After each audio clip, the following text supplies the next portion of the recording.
Hey everybody, this is Ian Westerman from EssentialTennis.com, and I'm here to show you all a great drill that you can do either at home or at your local tennis court to help improve your service motion.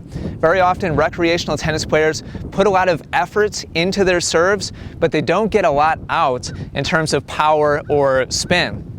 And if that sounds like you, if it sounds like you tried really hard on your serve, but you just don't seem to get as much power or spin out of it as you think you should be, then very likely you have a rhythm problem. Your timing is not great, or you mistime different parts of your serve. You accelerate the racket at the wrong point in time, or maybe you accelerate, decelerate, and then accelerate the racket again, and everything's kind of herky-jerky, not very smooth. You have what's called a hitch in your motion. You kind of start, quick, stop, and then have to start again. Those are all things that will kill your potential with your serve, and this is a perfect drill for you if that sounds like a problem that you're having on the court. All you need to do to complete this is grab some socks.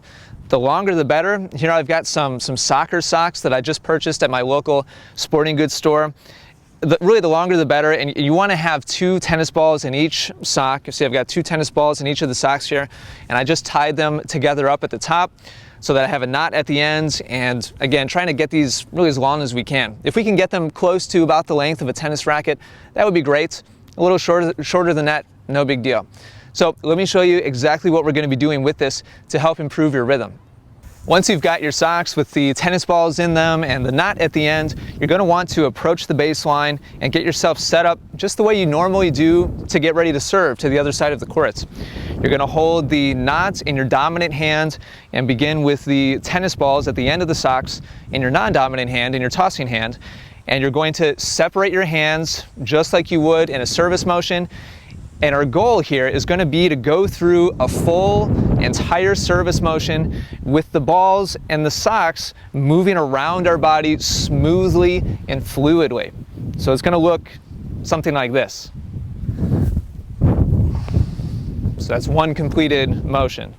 So down, around, up, and follow through. So this is the exact same technique that I would use on a normal service motion. Obviously I'm slowing it down a little bit. I'm also not really using my lower body the way I typically would to push up towards the ball and launch myself into the court. But really the whole point and purpose of this drill is to work on your upper body rhythm and your upper body fluidity. So we're not going to be super concerned with what the lower body is doing right now. We're just focusing on the overall motion of your core, your shoulder, your arm, your hand. So this is working on your take back, your trophy pose, your racket drop, your turn and your extension up towards contact, and your follow through across your body. And if when you serve you typically have rhythm issues, or as I said before, you have a hitch or things get kind of out of rhythm, the first time that you try this, it's not going to be smooth. And in fact, the balls are probably going to like swing around inside the socks and whack you, and it's going to look like something like this. And it's going to be all disjointed and it's not going to feel very pretty. So it might take you a little bit of time. It might take several repetitions before you're able to move through the entire motion smoothly and have the socks just flow around you in one continuous motion. If it takes you several tries, don't get frustrated. This is really worth a shot. And a lot of times it helps players to have a count to be able to go through smoothly. And the count that I like to use and that I teach to my students is 1 1000, 2 1000, 3. So just watch as I do that and listen. 1 1000, 2 1000, 3. 1 1000, 2 1000, 3. So 1 1000 is the take back, 2 1000 would be the racket drop, and 3 would be the follow through. 1 1000, 2 1000, 3. A good serve should have rhythm to it. 1 1000, 2 1000, 3. 1 1000, 2 1000, 3. Once you've become an expert using the socks to just go through nice and slow and smooth and have a continuous fluid motion with your serve while you're going slow and relaxed, you can also use the socks to start speeding your motion up and kind of check and see how your rhythm is doing.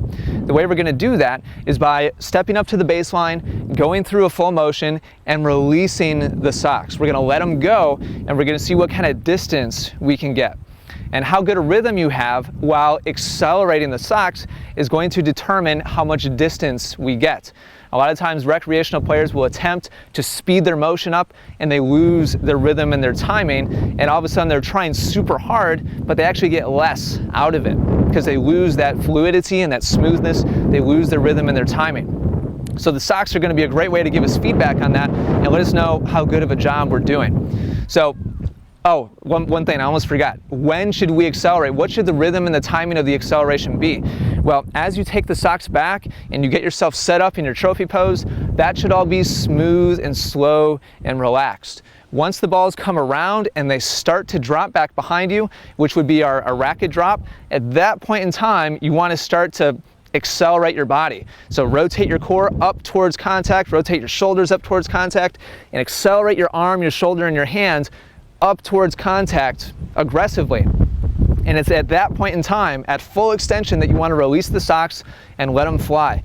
And you should be able to get them over the net if you do a really good job. So it's going to look like this. I'll do one just slow, smooth practice one. 1,000, 2, 1,000, 3. And this one I'm going to accelerate and let go. One super common mistake that I see my students make when I show them this drill and I have them try to release and throw the socks over to the other side of the court is that they will release the socks way too horizontally as opposed to vertically. The serve is a much more vertical motion than what most people realize, and if you release the socks in a horizontal fashion, they're never going to make it over the court. And that would look something like this. Watch the trajectory of the socks. So here I'll do one practice one again, and a lot of times I'll see recreational players release them like this.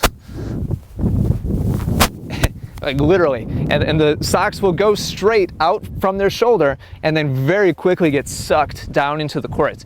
In order to do this successfully and have the socks really fly over to the other side, you're going to have to release them vertically.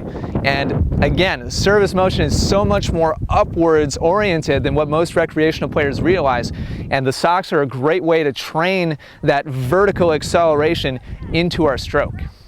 So there you have it. I hope that you've enjoyed this video. I bet you never knew how helpful a pair of soccer socks could be to your tennis game and your serve specifically. They can really help iron out your timing and your rhythm and your smoothness on your serve. They can help you diagnose mistiming of your acceleration as you try to hit a more aggressive shot, and they can help train your motion to be as vertical as it's supposed to be as well. Really, really helpful stuff. If you enjoyed this video, please subscribe to my YouTube channel. There's going to be a little link just on the upper right-hand corner of the screen here. Thank you very much for watching, and look for some more great stuff coming out from EssentialTennis.com.